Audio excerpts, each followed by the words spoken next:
என்னை தடுக்க யாருக்கும் உரிமையில்லை. நான் ஒரு பெண். அதனால் என்னை பலவீனமானவள் என்று நினைக்காதீர்கள். அமைதியாக இருக்கிறேன் என்பதற்காக என்னிடம் தைரியம் இல்லை என்று நினைக்காதீர்கள். என் அமைதிக்குப் பின்னால் 1000 போராட்டங்கள் இருக்கின்றன. நான் விழுந்திருக்கிறேன், அழுதிருக்கிறேன், தோற்றிருக்கிறேன். ஆனால் ஒவ்வொரு முறையும் என்னை நானே தூக்கி நிறுத்தியிருக்கிறேன்.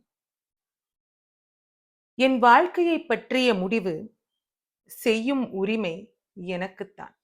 என் வாழ்க்கையைப் பற்றி செய்யும் முடிவு எனக்குத்தான் சொந்தம். யார் என்ன சொல்வார்கள் என்று பயந்து வாழ்ந்தால் அது வாழ்க்கை இல்லை. யாரையும் காயப்படுத்தாமல், ஆனால் என்னுடைய சுயமரியாதையும் விட்டுக் கொடுக்காமல் வாழ்வதுதான் என் கொள்கை.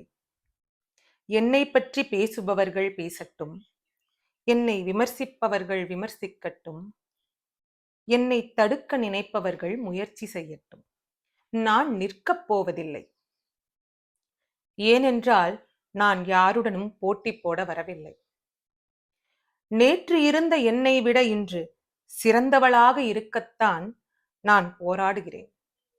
ஒரு பெண் தன்னம்பிக்கையுடன் நிமிர்ந்து நிற்கும்போது அவளை பார்த்து பயப்பட வேண்டியது அவள் எப்போதும் இல்லை. அவளை அடக்க நினைத்தவர்களே அங்கு பயப்பட வேண்டியவர்கள். எனக்கு யாருடைய அனுமதியும் தேவையில்லை. என் கனவுகளுக்கு நான் தான் பொறுப்பு. என் தோல்விகளுக்கும் நான் தான் பொறுப்பு. என் வெற்றிக்கும் நான் தான் காரணமாக இருப்பேன். என் பாதை கடினமாக இருக்கலாம், ஆனால் அந்த பாதை என்னுடையது. நான் விழுந்தாலும் எழுவேன், தோற்றாலும் முயற்சி செய்வேன். நான் தனியாக இருந்தாலும் முன்னேறுவேன். ஏனென்றால் என் வாழ்க்கையின் கதாநாயகி நான். என் வாழ்க்கையை எழுதப் போகிறவளும் நான் தான்.